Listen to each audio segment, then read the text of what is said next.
Good afternoon. My name is Joseph Tucker Edmonds, and I'm the Associate Director of the Center for the Study of Religion and American Culture.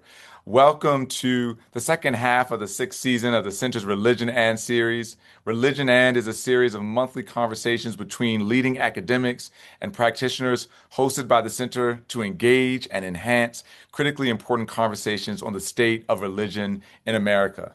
The last episode was a really exciting and really groundbreaking conversation that explored the questions of the impact and future of podcast and the podcasting industry on the fields of religious studies, American religion, and the broader culture of where do we go to get our humanities instruction. I want to thank Andrea Jane, Megan Goodwin, Bradley Onishi, and Chris Stevenson for a really instructive and a behind the scenes look at the future and the world of podcasting.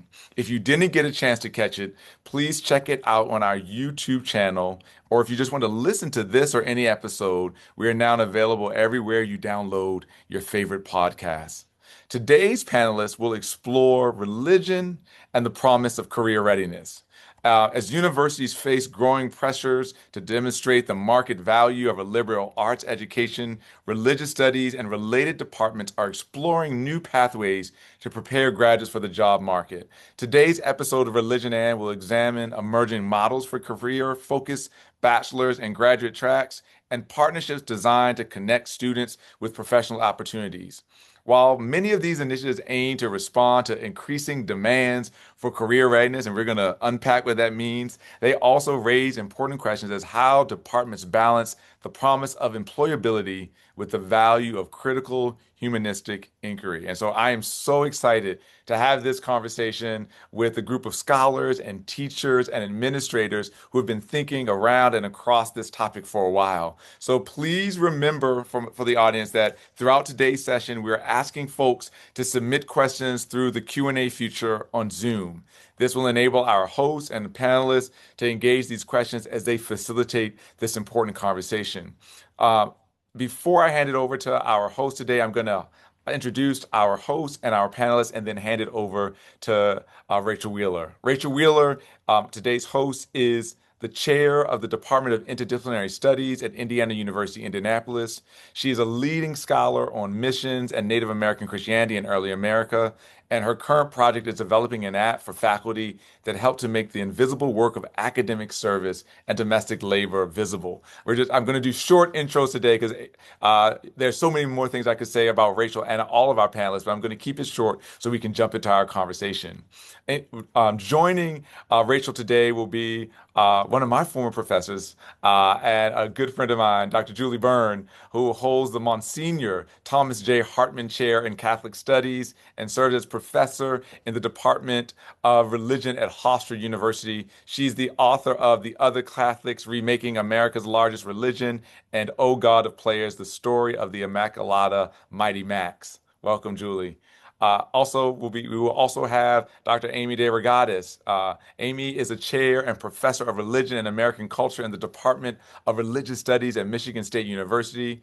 Dr. De Regatis' research focuses on the multiple ways that religious groups, people, and communities in North America express religious ideas, commitments, beliefs, and knowledge through embodied practices. I've always loved and always wanted to bring up, I love Dr. De Regatis' American Religious Sounds Project, which was a collaborative digital sonic initiative that she co-led over the last 10 or so years. And then our final panelist that will be joining us today is Dr. Russell McCutcheon, who was for 18 years the chair of the Department of Religious Studies at the University of Alabama, and was responsible for reviving a unit that was once scheduled for closure. So we need your insight today, Russell.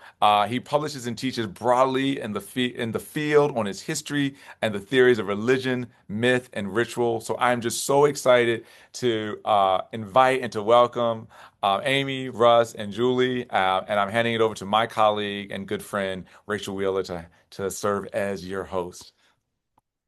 Thank you, Joseph. And thank you all for agreeing to be here. Such an important conversation today. University culture isn't usually known for quick pivots, but it seems like the pace of change and the larger landscape in which universities exist has accelerated rapidly, with changing to funding mechanisms, state mandates on curricula, the demographic cliff we're now facing, the AI boom, and the skyrocketing costs, which are making the stakes even higher. So the pathways forward seem even murkier and more complex. So the question we're all facing is how do we chart a path forward? And in what direction do we go? And with what resources do we have in a climate of increasing austerity? So all of this has created extra pressure, both internal and external, on colleges and universities to demonstrate a return on investment. And this in turn has coalesced into around a mandate, it seems, just recently, a mandate around readiness and career competencies. So I'd like to lead off by inviting you all to speak a little bit to the ways that the recent changes you and your departments have undertaken are in conversation with those larger pressures around career readiness, professional preparation, and the increasing pressures of declining enrollments, et cetera. So if you could talk a little bit about your individual circumstances at your institutions and how you've been addressing those challenges and changes, and with what hoped for outcomes in mind. So I'd like to throw it first to Julie. Hi, everyone, and thanks to the center. Thank you to Joseph and Rachel for the invitation. I'm happy to see everyone here who is like me, thinking a lot about these issues. And I am chair of the department at Hofstra University, and Hofstra is a 6,500 person school undergraduate and another small number of graduate programs for a total of about 10,000 students. The religion department is undergraduate only, and we have a major and a minor. Really, Hofstra, and what we have 5 full-time faculty and a few regular adjuncts. That's really, the size of our department, quite small and focused. And we really never recovered. This is, not just our department, but across many of the humanities and social sciences across the country. We really never recovered from 2008. And by 2019, we were looking at having no majors and needed to do something. And so we did redesign the major with career readiness in mind for a launch in the fall of 2021. The new major, instead of just religion, was called Religion and Contemporary Issues, and it featured 3 concentrations that were tracked to popular careers and other majors. One was health, one was law, ethics, and politics, and a third was media and popular culture. And we designed the major to sort of be a fit with other majors, not just in principle, but walking the walk as well as talking the talk. In this particular structural innovation, namely that though the major is 33 credits, in the major, 9 of those credits come from your other major, and 6 in the minor, 6 of your credits come from your other coursework. So basically, you have a minor that you can do in 4 courses and a major that you can do in 8 courses. And New York State said nothing about this. They let us do it. So I'm not sure if what unfolded afterward is necessarily due to, oh, it was such a brilliant thing to track careers along these concentrations, or if it was simply that it was a really easy double major. It was a really easy way to tack on a minor if you've had a couple religion classes. I really can't tell. We did go for career readiness to sell it to our colleagues and to the administration. And it wasn't because our department was so convinced of the importance of career readiness or that it would work. But we can talk that talk, we can do it, and it has worked somewhat. So what I would say is that in the 5 years since we launched the major, we now do have 12 majors and about 2 dozen minors. So we are growing, and that's different from other social sciences who might have many more majors than us in our school, but are all shrinking. Nobody's growing. Everyone's shrinking. So we did manage to grow, but grow means 0 to 12. It does not mean grow. Um, Along the way, there were some real helps in the form of getting some grants. We got a grant from the Teagle Foundation at one point. We got a grant from Interfaith America at one point. We got a grant from the Center on Lived Religion at St. Louis University. And all of these, though they were small grants, sort of, I think, signaled to university administration that we're doing something or trying something. And that probably helped too. So I'll stop there and hand it over to our next conversant. Thanks so much and look forward to the conversation.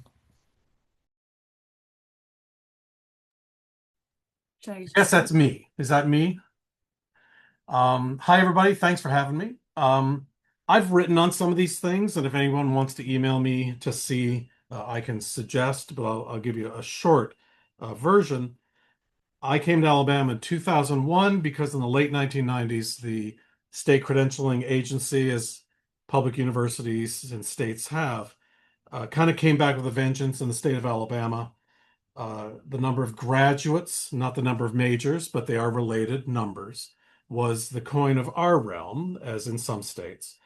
And a number of two-year colleges were collapsed into each other in the state. A number were closed. A number of majors across public universities in the state were lost, were merged into each other, merging being that classic strategy to increase collective numbers. Modern languages out my window here.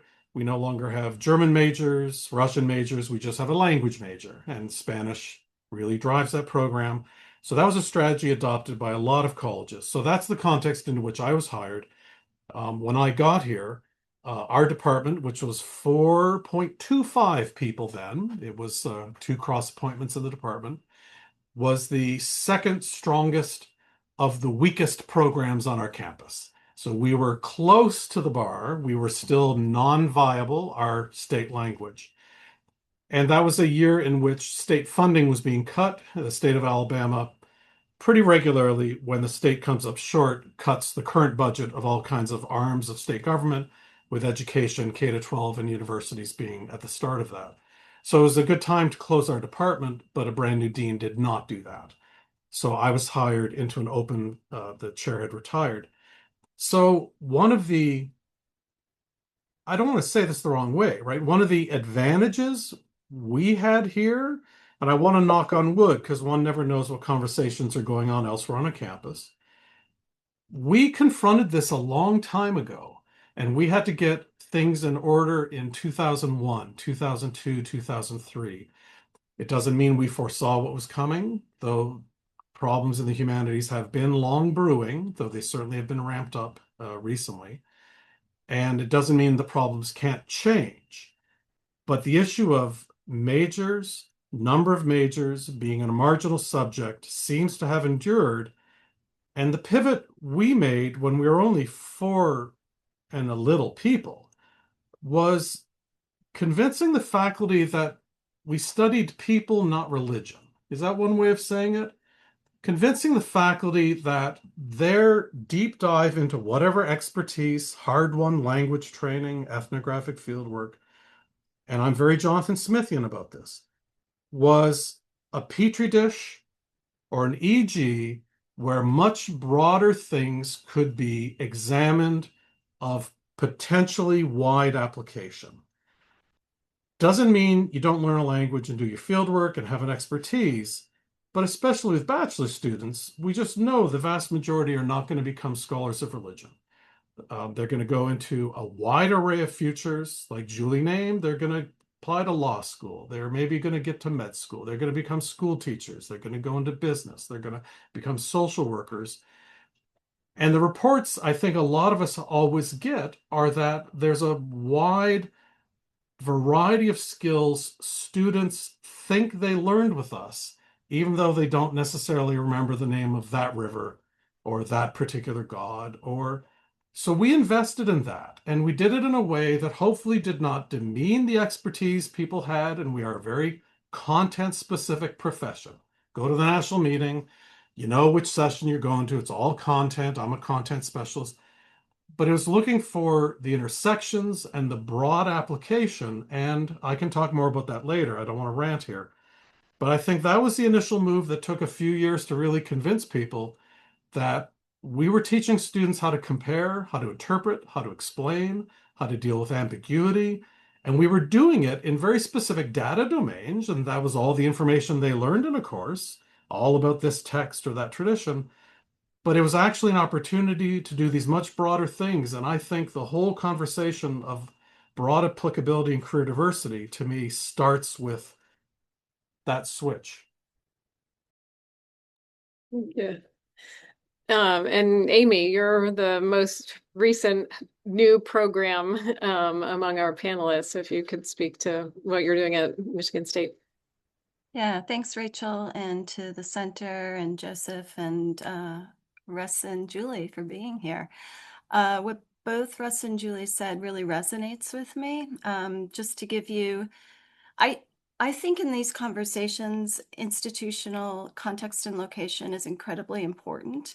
So let me just start what I'm saying by framing that. I'm at Michigan State University.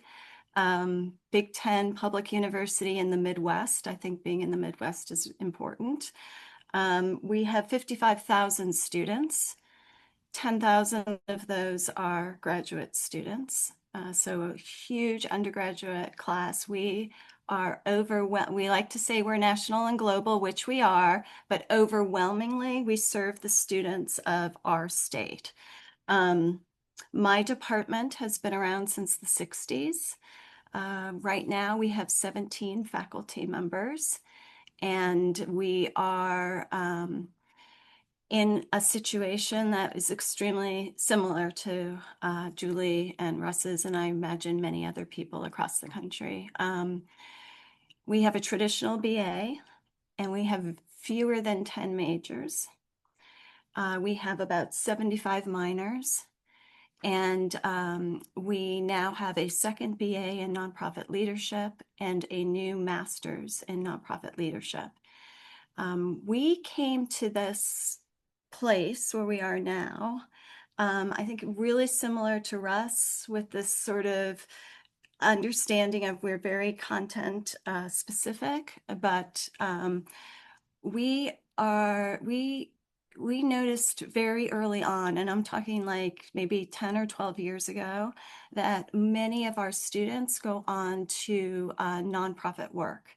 And some, if they're not going to professional school, we still had people going to grad school for many years and still do actually, but overwhelmingly into nonprofit work. So we've got a lot of students who kind of want to change the world. And were asking us about this, and happily we had hired somebody in religion and environment who had a really strong nonprofit background and came into our department interested in that. And then she, along with somebody else in the department, helped sort of slowly built a concentration for our religious studies majors in nonprofit leadership. And we would only allow religious studies majors to get that concentration. So that was like a recruitment technique for us too. It was 5 classes. And so that went along for a while. And then about 5 years ago, we did some really an intensive look into where our alumni were going, what they did after graduation. We talked a lot with our current students and found that they all really wanted help transferring what they were doing in our classes to getting jobs in the nonprofit world. And so that led us to a long-term kind of hiring goal of, as we hired somebody in a content area that we needed for our traditional BA, we also used as a job criteria nonprofit leadership, either interest in, experience in, or research in.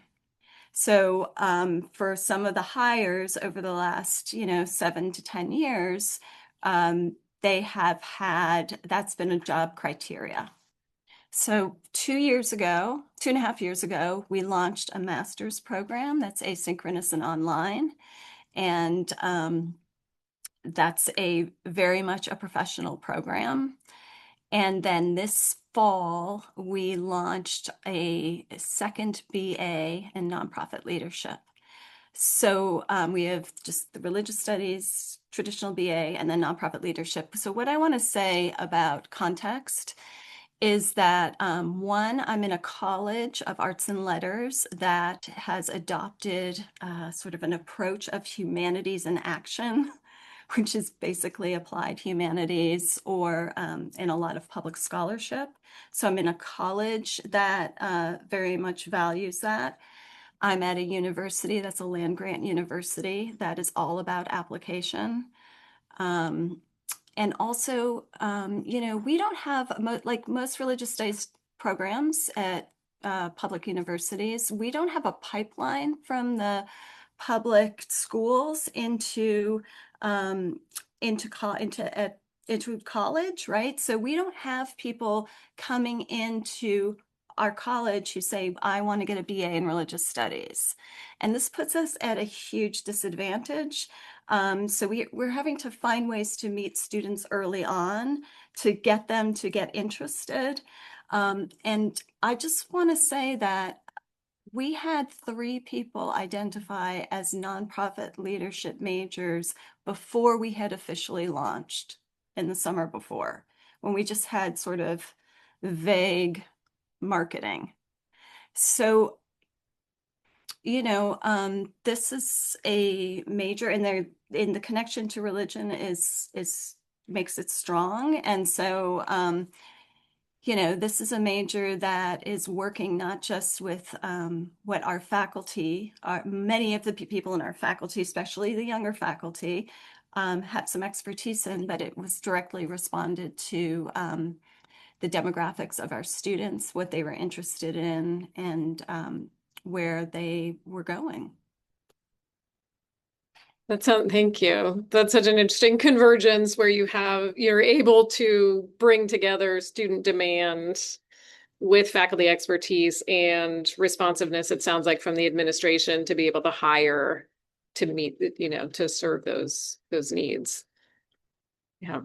And that, I think Julie, I wanted to follow up with you kind of on, it sounds like the initiative was kind of alignment with other majors in terms of, okay, and we had a similar initiative here at, what was then IUPY, to try to bring in like, okay, you're interested in health professions. Here's a cluster of courses that might fit together. So in that, we were thinking then about career in terms of like alignment that people in those fields might be interested in, pursuing courses within religious studies. It feels like just in the last couple of years, there's been a lot more emphasis sort of directly on skills. So what are the kind of thinking conceptually, what are our philosophical approaches to how do we speak to what we're doing as training students? So I can think of, I'm just going to throw out 3 kind of possible answers. And wondering at what level do you feel most compelled to respond to these challenges? So do we emphasize the concrete pre-professional skills, so that what we're doing in our religious studies classes, we could emphasize, this is kind of a translation act, like how what we do in the classroom translates directly to skills that can be used in the workplace. So the critical thinking, these communication, these are skills that will be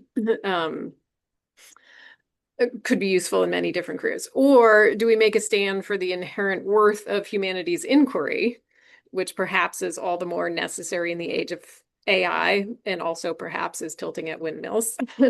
um, or is there maybe a middle compromise via media middle ground where we think like now more than ever, it's essential that doctors, accountants, tech developers, et cetera, develop their critical thinking skills, defined through cultural understanding, empathy, ethical inquiry, in which any religious studies course might do those things.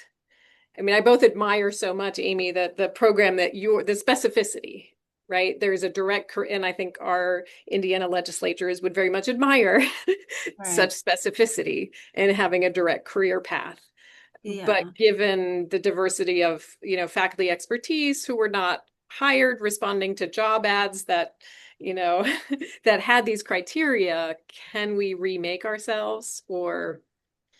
Yeah. Can I respond to that? I Yeah, mean, please. first of all, I think all of those skills, yes. And I don't think, I mean, I know there's a real debate in our field about whether, we should be doing job preparedness or not. I want to say that I don't think every religious studies department needs to do the same thing. I think that I'm not kidding when I say location, location, location. I mean, I think that that really matters and who is in the department, where you are, and who your students are. I mean, if Yep. you take seriously teaching, then you have to take seriously who your students are. I, we are in a different, in a specific, we're in a situation where in both of our programs, we are teaching actual skills, and some of those skills are outside of the expertise of of most of our main faculty, not all of them, because we've hired one person who has them. So we do like we have partnerships with with the business school and with community sustainability. And we hire people on fixed term basis who like know legal stuff about nonprofits. Or, we are actually, we have a set of courses around nonprofits, cultural competency, religion that, are well within the abilities of our faculty. And then we have a couple that have to be farmed out. And we do that because we actually think that a graduate of our program needs to know about finance in nonprofits and needs to be able to talk budgeting. And so we've had to work that in. Can every department do that? Probably not. But I think that Julie, you've shown how you've worked creatively. I know Russ, you have too. And this is a moment to be thinking about who our partners are across our campuses and how you can collaborate really effectively with them. For sure. I love the nonprofit leadership program that you're describing, Amy, and want to return with a question about that to you. But um, the I really, we were talking a little bit before we started and just noting that, higher education is in survival mode, religious studies programs are in survival mode. And while, as Amy referenced, there are, very fierce debates in the field about skills versus content, et cetera, critical thinking, you know, um, for its own sake, et cetera. I kind of feel I don't have the luxury. I do want to have my colleagues and I continue to have jobs.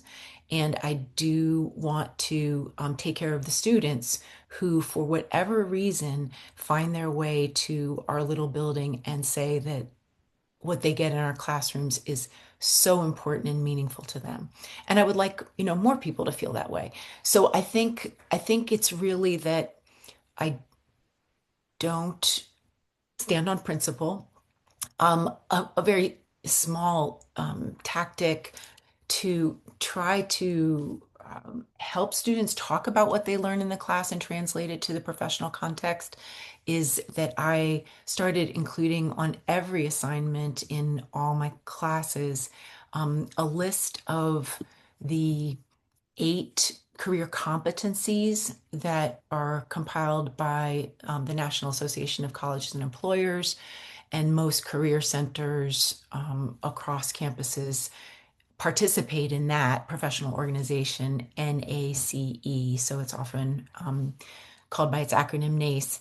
And the NACE 8 competencies, are things like career and self-development, critical thinking, leadership, teamwork, communication, equity, inclusion, professionalism, technology. That's all 8 of them. And they arrive at these because employers say they want them in all employees. And so I just highlight which of the 8 competencies of this assignment are you developing that you can then tell an employer in an interview, I can do this because I took a course called Sacred Drugs or Religion and Media or Demonology. And then you're off to the races with your interview question because they want to know you took a course on demonology. But it's really, I do very deliberately tell students you're developing skills that are transferable. I wanted to ask Amy, is the new nonprofit leadership major only associated with religious studies by and for the religion, or have you made it interdisciplinary? We call it an interdisciplinary major, but it is housed in religious studies. So, we get a lot of students popping in. Well, it's the first year, but it looks to me like we're getting students popping in from all across the university who, are just trying out a class for whatever reason. But I want to underscore what you said, Julie. I don't have the luxury either of frankly, I wish I did. I wish I could just sit in the library and do my thing and everybody teach their passion and not worry about majors and the students come to us, right? But that if I could just say that I spend a lot of my days thinking about things like marketing and web optimization and keywords and recruitment and all kinds of things. I have so many acronyms that I never thought I would know, and I've already forgotten them today. But, I'm in Michigan, and we said this before. I'm looking at my peers and colleagues in Ohio and Indiana, and we know that we're next. And as much as I understand the concerns about the corporatization of universities. My university is a corporation. I mean, it's done. That happened a while ago. I understand those concerns and that you don't want to be totally reactive to things like numbers. However, this is where we are right now. And I really care about my students, and these are overwhelmingly first generation students whose families are from Michigan, and you know what the Michigan economy is like. And so, this is not just about maintaining our livelihood and for the faculty and the humanities, but also about meeting the students where they are and what they really need. So there's a lot going on, and there's federal stuff, national stuff, and then there's very local things too. Amy, can If I I could ask? can I just say quickly, remind people to put any questions into the Q&A.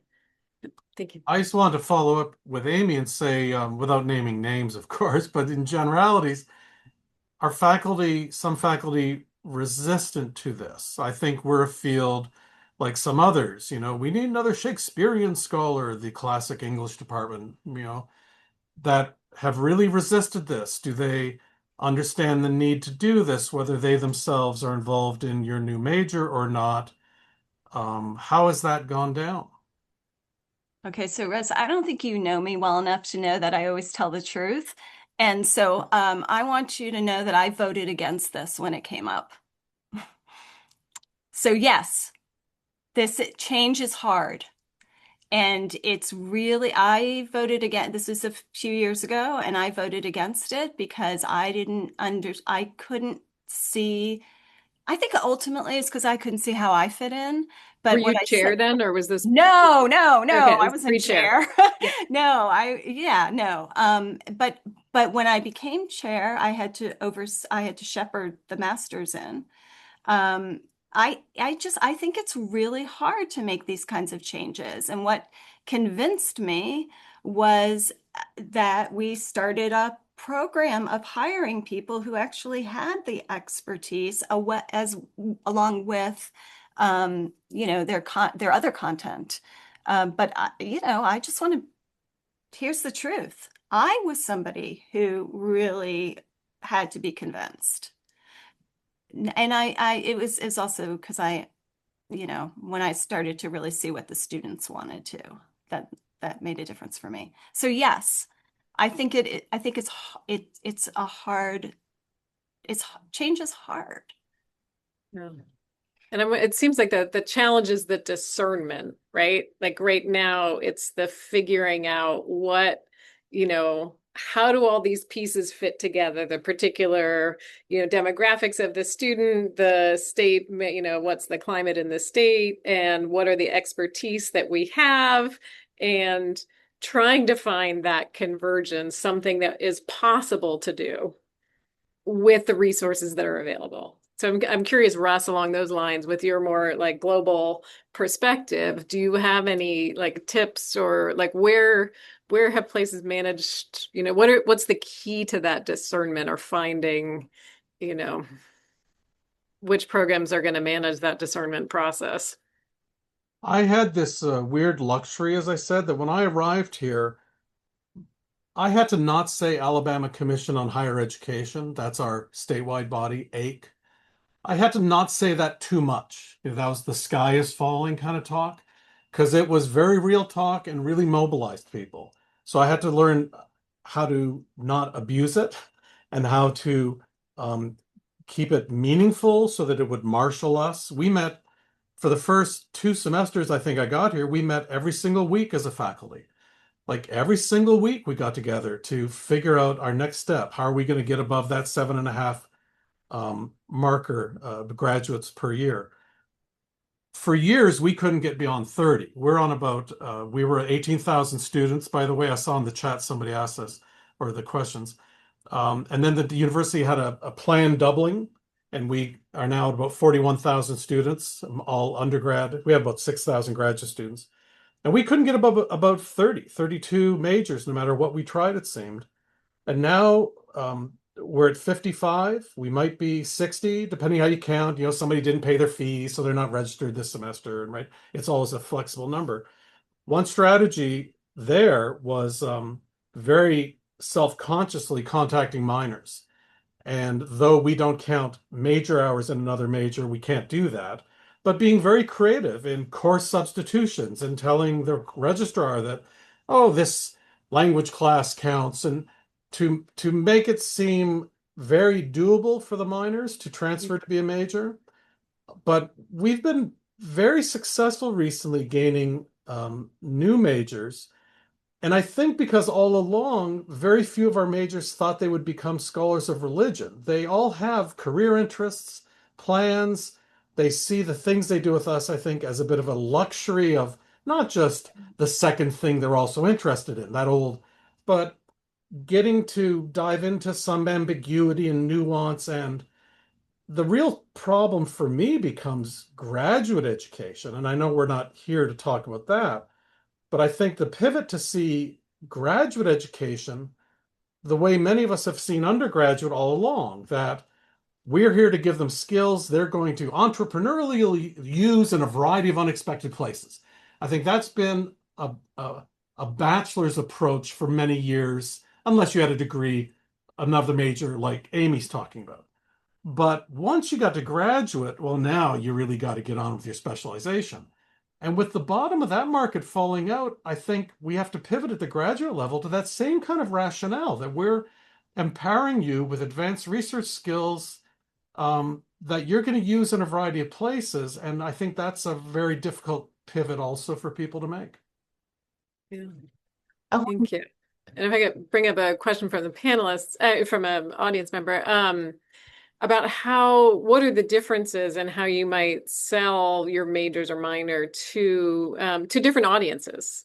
I mean, I think to prospective students, to administrators, to parents. Sometimes I feel like we have a marketing problem, right? That there's a cultural problem of, what is an undergraduate education for? And we do that students come out with all these skills, but that doesn't translate necessarily into a student thinking, oh, I'm going to be a religious studies major and I'll have these skills. So how do we pitch that message in different ways? one thing that's on my mind a lot is with the deluge of AI in all of our lives, that what I've been hearing from deans and administrators, which kind of syncs with, as Amy said, a direction that Hofstra is going anyway, which is community engaged learning, experiential learning, service learning, um, that,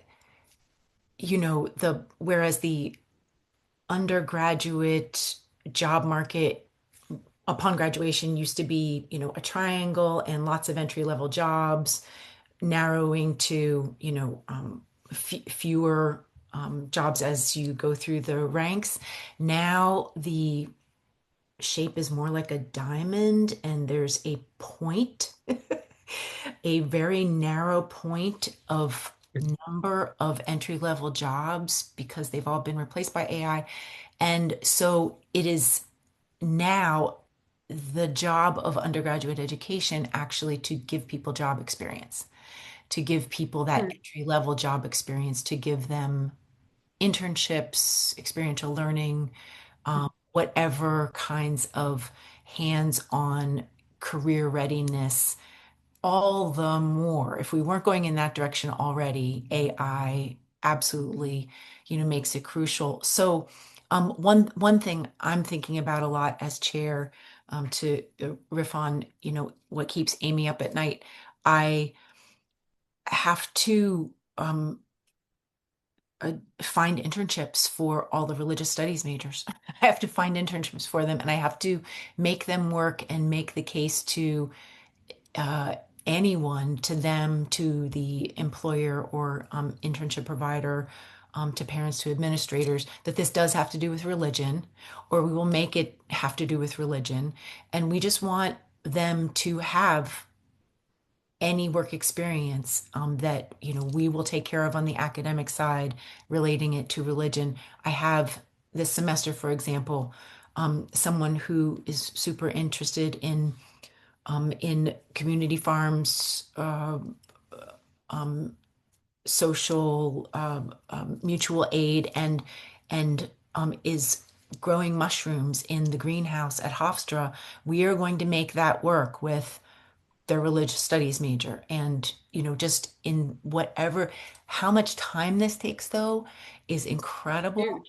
Yeah. And also the support structures for community engaged learning are not there. For example, Hofstra does not have huge chunks of time on a Friday to devote to these kinds of courses, these kinds of enterprises. And that's just structurally going to have to change. It doesn't take money, but it takes curriculum renovation, which is even harder. So, Yeah, 100%, Julie. My number one fundraising priority is internships. I am raising money so every student can do unpaid internships in the summer, because the demographics of my students in our college, they can't do unpaid internships. So that's, when I'm out there doing my pitches with our development person, my number one thing is student success, and it's a fund for internships.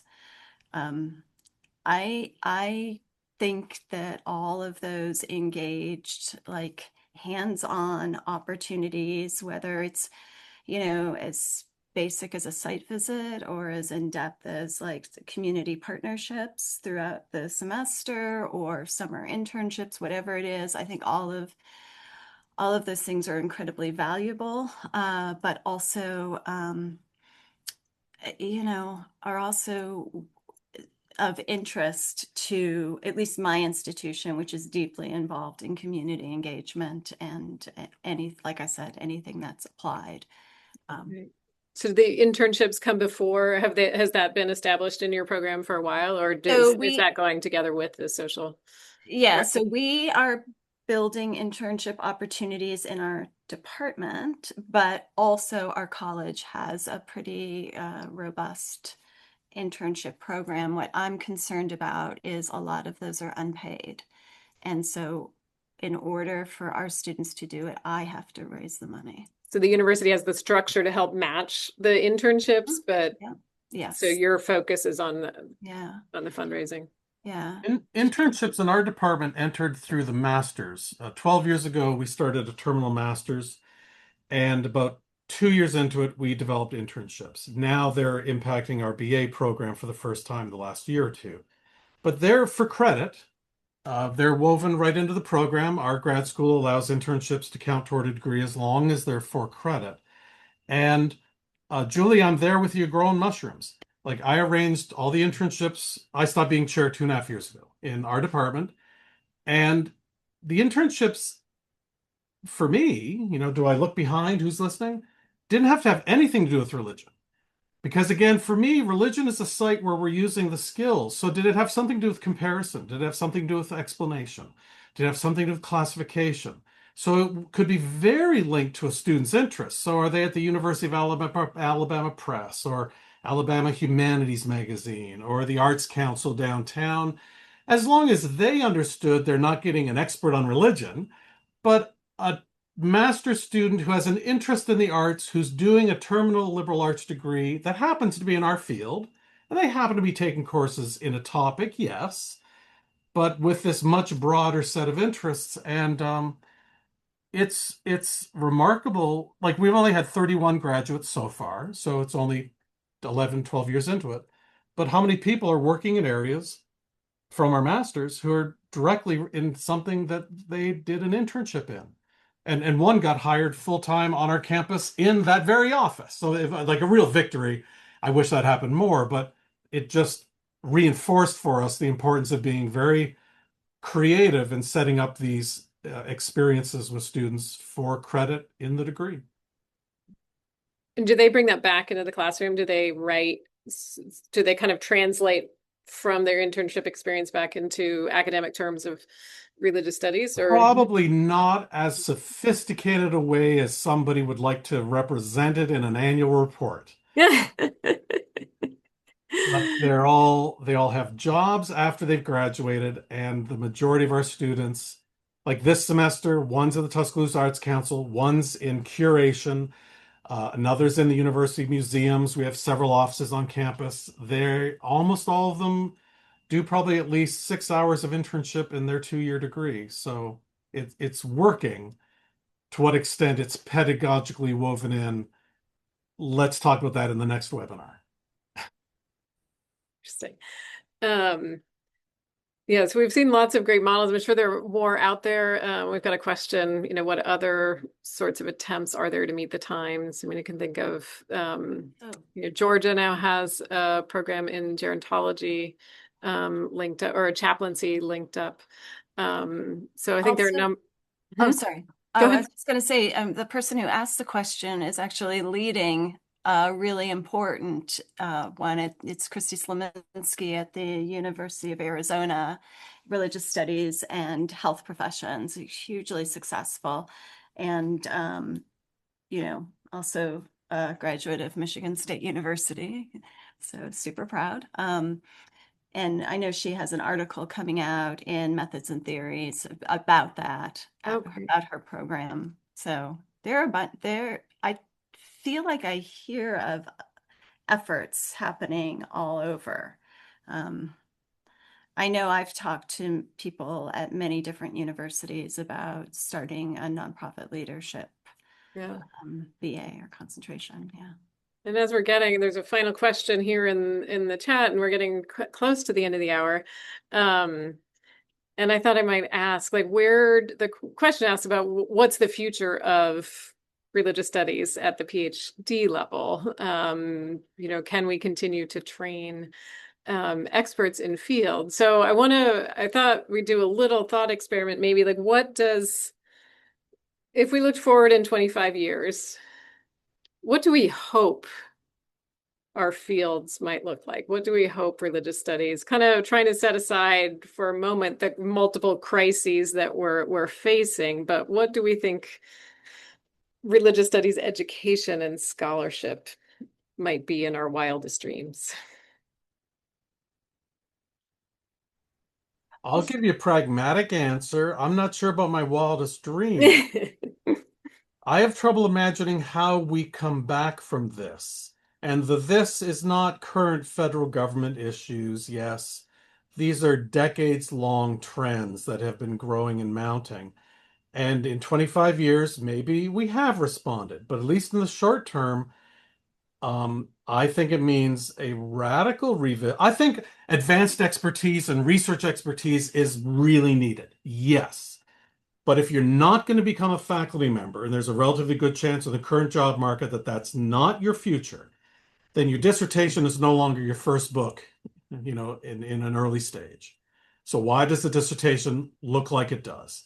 Like there's a model of academia that is apprenticing in a graduate program to become a professor.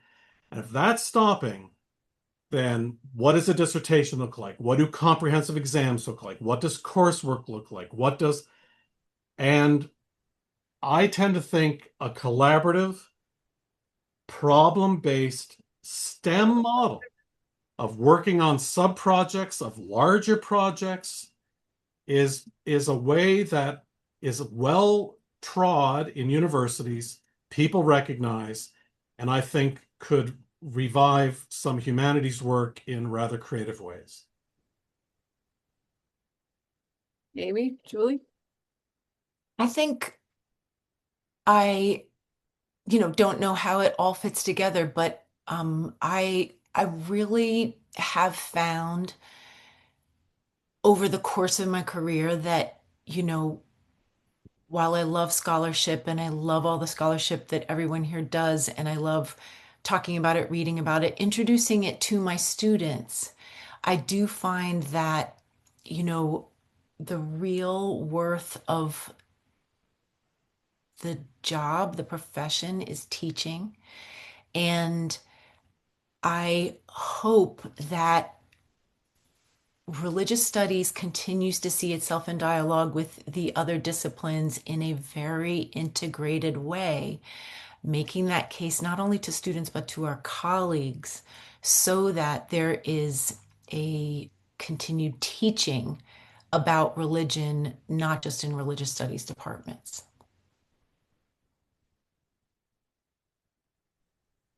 Well, Amy, I like what both of you said. And I guess, in my wildest dreams, what I hope for is that in 25 years, people in my position don't have to spend all their time sweating it out for recruitment and numbers and being nervous about enrollments and things like that. But I will say, again, what both of you said resonates with me. I think the best thing I've done in my career is this 10-year collaboration I had with Isaac Weiner at Ohio State University with a giant project that brought in people with very different skills to come together and to create something that was growing and thriving. And the really great part about this project was that our students were involved. And so, Julie, I agree with you. I don't know that I went to graduate school to be a researcher. I think I went to graduate school because I wanted to be a professor, and I saw that as primarily about being in the classroom. And I know that's not a popular position, but I think it's true. And so I'm with you about the teaching. And which doesn't mean that I don't love going into the archives, but I would like to see more collaborative projects that bring in people with very different skill sets to dream up their own things that intersect with religion and can bring more people in. So that's what I would hope for. Thank you. Yeah, I'm finding myself longing for feeling less and less like the content matters and more like the opportunities to engage deeply with colleagues, with students, with texts. It feels like that's becoming rare, and the more that we can create structures that it facilitate and enable, kind of a haven of really engaging and interaction in those parties. That's what I hope for, that we've preserved or created ways that that can continue to happen.